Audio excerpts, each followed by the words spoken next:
Okay, welcome to day 72. I've been doing a lot of different things lately, and I want to share with you some things that have been really going great and some things that haven't been going so great. Number one, I'm going to do over 87,000 push-ups in 1 year. 87,000 push-ups, that's a lot of push-ups. You know how I do that? It's simple. I just do a few every day. Every day I do a few push-ups. I do 240 push-ups every morning. This morning I did 240 push-ups. I feel great. But another exercise that I think that a lot of us have overlooked, I've definitely overlooked it, and I wish I would have done this exercise when I was a kid because it's a really great exercise, and that's pull-ups. I've done 20 pull-ups so far this morning. I did a set of 10 pull-ups. Can you do 10 pull-ups? It's incredible.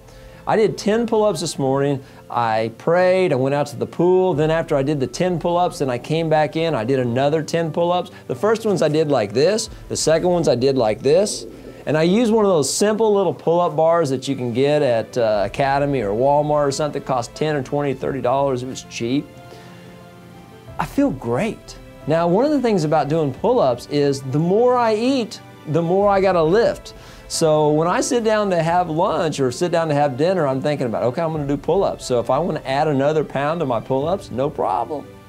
But if I don't want to add another pound to my pull-ups, probably going to not do the dessert.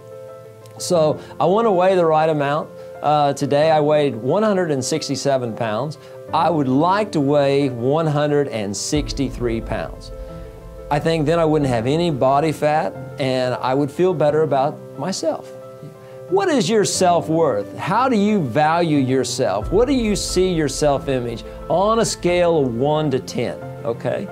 Now, the way I determine what my self-worth is, what my self-value is basically, number one, is my actions.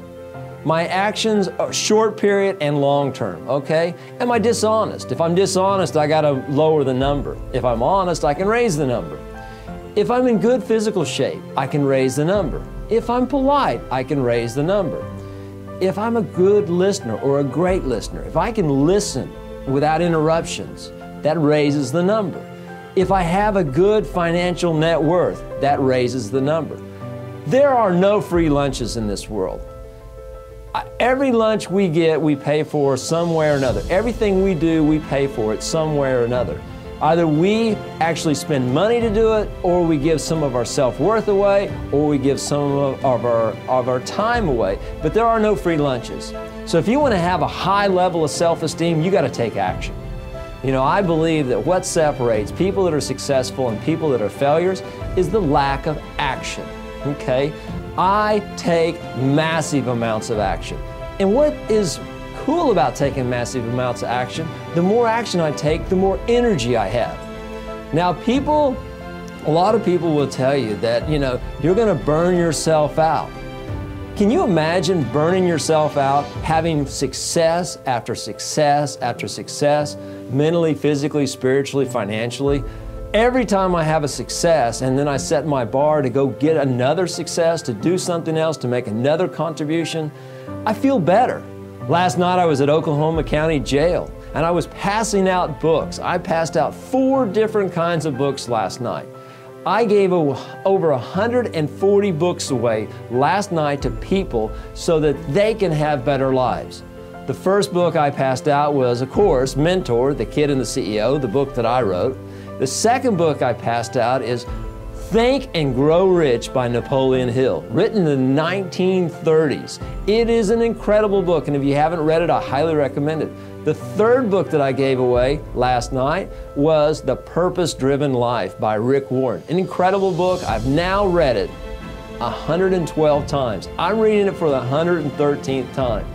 And the last book is Alcoholics Anonymous. The book came out in the 1930s, just like Think and Grow Rich, and it's an incredible book. If you know somebody that's suffering from alcoholism or drug addiction, I would recommend you get a copy of the book and just read it for yourself. You'll have a better insight of what that person is struggling with.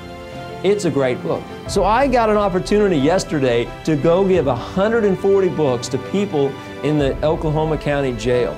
Some of those people will use those books and they'll get the knowledge they need in order to have a better life. And there's nothing more rewarding than having someone come up to me and say, you know that book you gave me? It changed my life. That book you gave me made me think of life differently. I started taking more action. It inspired me to read other books. All of us can do that. You can go to Barnes & Noble, or you can order on Amazon. You can order a book that's made a huge difference in your life. Give it to somebody.